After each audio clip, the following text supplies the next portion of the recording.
Oh, this hangout's live on air. Plus, you got Edge now, so that's just going to fill up with women. We're broadcasting freedom to the world. I bring right. To the stank. Anybody watch that one movie? Was it called Pirate Radio? When they're on that ship and they're like cruising around England because England outlawed rock and roll. Yeah, I really wanted to see that movie. I saw the trailer and never checked it out though. Everyone needs to see School of Rock before they die. That's what I have. Oh yeah, School of Rock. Are you kidding me? Have you seen those kids now? 10 years later, they're like. Yep. Oh my god, it makes me feel old. I was like 24 years old when that movie came out. It's old. One of my favorite movies, like from the old day, was Pump Up the Volume. Oh. What? Wait a minute. Down, Arizona or somewhere in Arizona, and about that pirate DJ who did, his broadcast off some freaking pirate band that he had, and he was just talking about Mad Wolf or whatever, right? No, this one's like with Christian Slater. He's like talking about he's like doing a talk show about kind of repulsive stuff for the most part, but just about being a teenager, in high school and how it sucks sometimes. Yeah, well, my favorite, since we're talking about Raising Arizona, was one of my favorites. It had John Goodman in it, and it had Nicolas Cage. It was done by the Coen brothers. I've never seen that. I love Raising Arizona. That was awesome.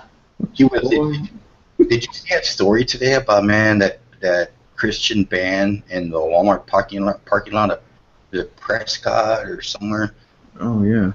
That they got the cop. Supposedly what happened was the mom of this Christian band. And I understand after the fact, finding out they're basically a band of gypsies and out of Idaho, or somewhere Iowa, same difference. They went to use the mom went to use the restroom at Walmart. And they blocked off the restroom for everybody else not to enter while mom was using it. And they got confronted about it, so they got in the parking lot, and then the cops get there, and some more cops show up as they're obviously getting irate. Christian band, they go at it, man, and they're both waiting on each other and the cops, and they end up one dude being shot dead. But, man, it's a crazy, watch that video, crazy relay of. Is this a movie or is this for real? This is for real, dude. If you look at the Blaze, I think it was on the Blaze. Look up When was this? Today. I think it was. I heard it in the morning on talk radio. Going to work, and I checked it out when I got to work, and I was like, "Good Lord, dude!" Son of a bitch. Pandemonium, complete pandemonium. There is no, it just, it's just crazy. This just sounds like a drunk ass bar brawl. Well, but they were all sober, so I think for the most part, and there's some. Just said so. It reminds me of.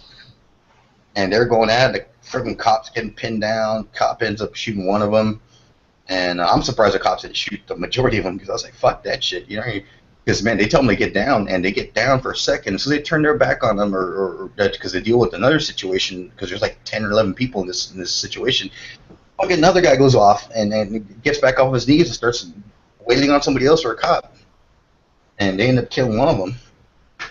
But, they displayed the dash cam video of it, and it's fucking crazy, man. It's almost like a 10-minute video.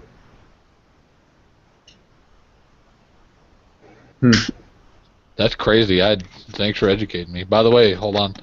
I gotta say thanks to the 10 of y'all that are watching, and for those of you that ain't on gun channels, what the hell are you doing? Yeah, exactly. Love, peace, chicken grease. Just go over to gun channels, register yourself, and start having you some good times without leaving your house and getting the cops called on you like those Christians did. Yeah. Edges in his chest, we have to join now, all right? Yeah. What'd you say? Just give myself a plug there.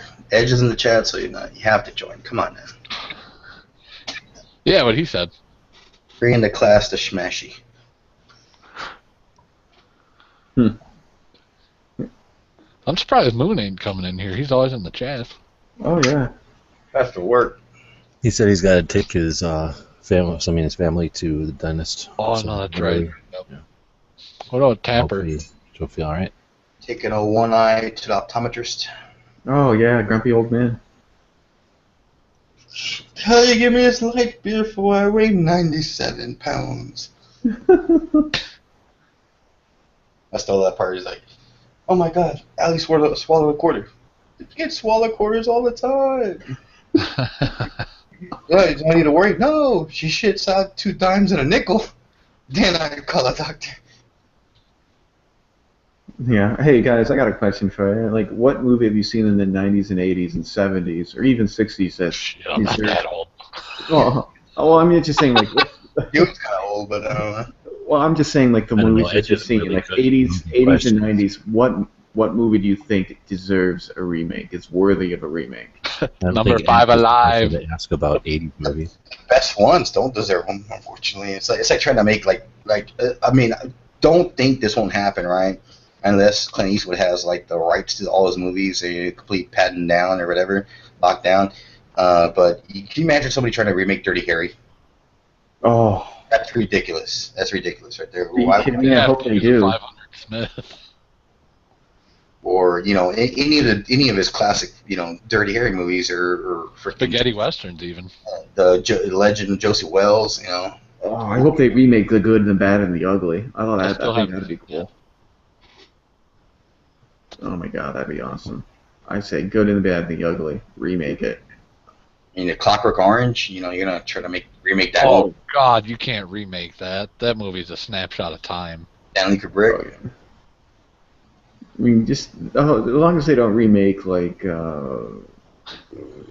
Remake Full Metal Jacket. Full Metal Jacket. Are you kidding me? I'd be down for that. Well, look at It'd Aliens. be interesting. All the extra, what do they call them, the sequels that they made to that movie, and Full Metal Jacket? no, to Aliens. Oh yeah. Oh, like it. Yeah. Or Alien. Initially, Alien was Those made. Predator and Predators. Well, they need to remake Full Metal Jacket because there are so many movie mistakes. Like when they're in the helicopter, you can obviously see that's a different helicopter than the one they're in. And secondly, the helicopter that they're in is not a standard U.S. U.S. Marine Corps issued helicopter. Oh, I mean, it was filmed in London. It was filmed in England, and Kubiak didn't like leaving England, so he brought in these palm trees from Southeast Asia. Yeah. I mean, I remember reading that article. it's just so there's so many movie mistakes. It's like, are you kidding me? I think if they remade it in a modern setting, it'd be much more interesting and intriguing and engaging for the audience. I think so too because I don't think Kubiak really put in a lot of. Oh, he had R. Lee Ermey, okay, but I don't think he instilled a lot of military. That like, dude is short. I met him. Holy crap. is he short? He's like 5'4". Holy shit! I didn't think he was that short. I've seen him. I've never met him like we shook hands, but I saw him. He was in San Antonio once at this shop that they had there. They had him in signing for True Spec. He's a True Spec spokesman. Yeah. And he's an excellent dude, man. Yeah, everybody's telling me he was so nice. 'Cause you had to like go there, and they were like, okay, you get a ticket, and they tell you what time frame your ticket lets you talk to him because they had to slot it out because there were so many people.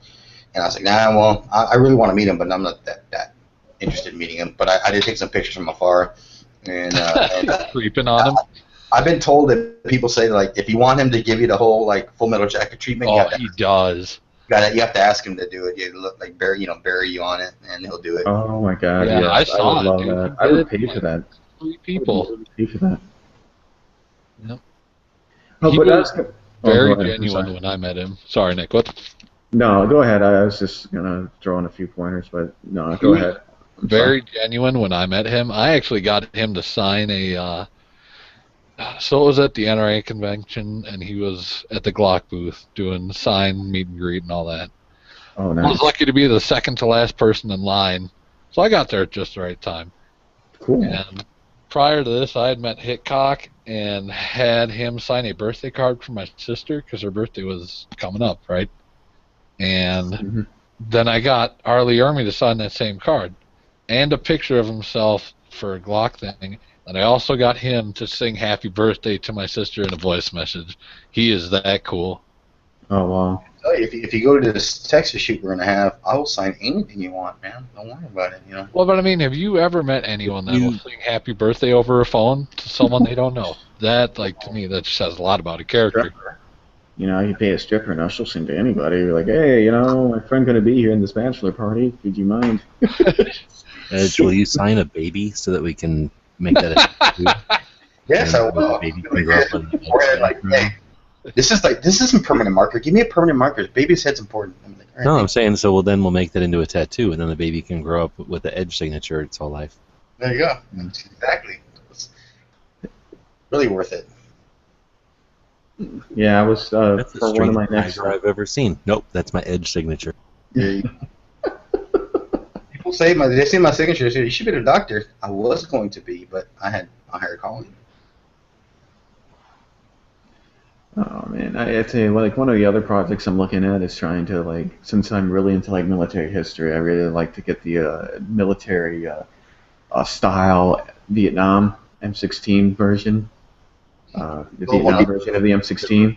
Yeah, I'm looking at doing that, so I think you that'd be can really cool. make those authentic now because there's companies that make replica parts, so you don't even have to make it kind of look right. You can make it look really authentic. Oh, really? Do you know any ones that you would recommend or anything? Off the top of my head, No Dak Spud I think makes one of the better receivers, and the rest I don't know off the top of my head. Gotta get a developer with Could the. you send that link on the right in the chat so that way I can just. I don't have a link, but it's No like North Dakota, No Dak, and then for Oh, whatever okay. reason Spud. So if you just type No Dak Spud there into the Kodak Buds? you'll find it.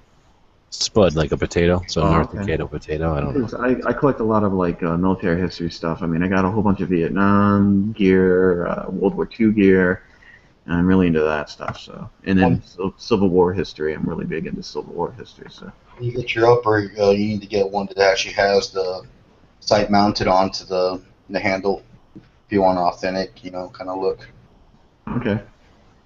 Because I got the whole like the belt, the pistol belts, and all that stuff. I mean, so I'm working on trying to get some World War One stuff, but I haven't been too luck. I haven't had any luck, basically. Artisan Tony did a build a long time ago, where he basically built one like that, but instead of being Bakelite or whatever they used on the Stoner first issue, he used wood. He got this guy to give him all wood front grip panels and stock as well. Oh, all right.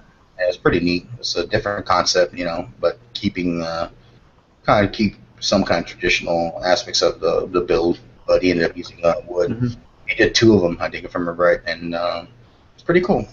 Yeah, I mean, I'd really like to get my hands on a M1 Garand. I know they sell some in Camp Perry, but I see like some pawn shops, a lot of Lee Enfields. Like since I'm in Michigan, a lot of Canadian Lee Enfields and some Mausers, Argentinian Mausers, or South American Mausers.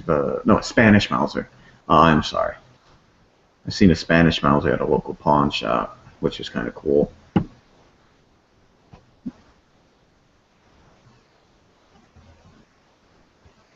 I got a buddy of mine I work with.